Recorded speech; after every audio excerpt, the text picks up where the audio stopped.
Today is Halloween, so let's go and do some Sally from The Nightmare Before Christmas makeup.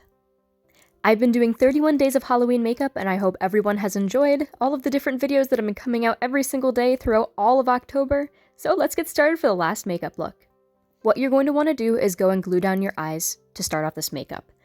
Make sure it's fully dry, go and powder them, wait another 3 to 4 minutes for them to fully and totally dry, and now we're going to put on the first layer of blue makeup. This is a very light blue, powder it, and then put on another layer of this light blue makeup.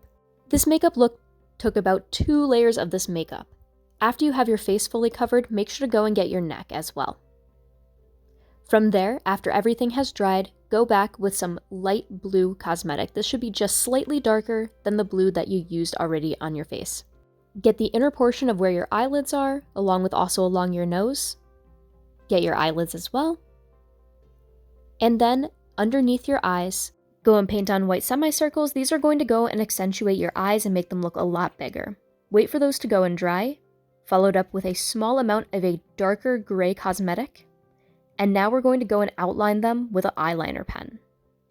I'm using liquid eyeliner. It's a lot easier if you do in comparison to just a stick one. Make sure to go and create some little lines off of it to make it look like you have eyelashes as well. Before you go and do anything with your upper eyelashes, make sure to go and put a cosmetic above it first. Then you can go and curl your eyelashes, and also you can add some mascara.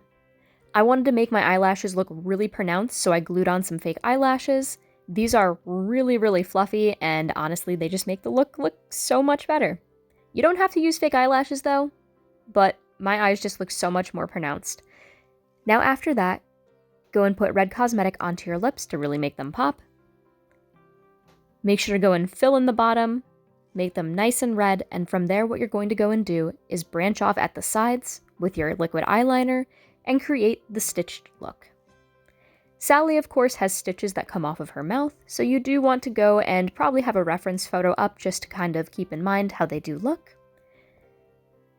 Usually it's one line, an X, a line, but of course you can do this however. Make sure to go and paint in your eyebrows. I'm just using some more red cosmetic and painting over my natural eyebrow.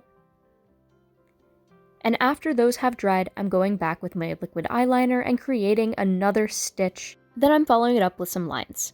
After that, I'm outlining my chin because my face is really round just to make it look a little smaller. Putting on my wig, and of course you could put stitches on your neck as well. Fixing the wig, and my makeup in the end looks like this. Thank you all so much for watching, and thank you all so much for watching all of my 31 days of Halloween makeup. If you haven't seen any of the videos, they are all on my profile. This is definitely my favorite look out of all of the looks that I've done for my 31 days of Halloween makeup. Thank you all so much for watching. Make sure to like, comment, and subscribe. I post regular DIY content along with also special effects makeup, and I hope to see you at the next video.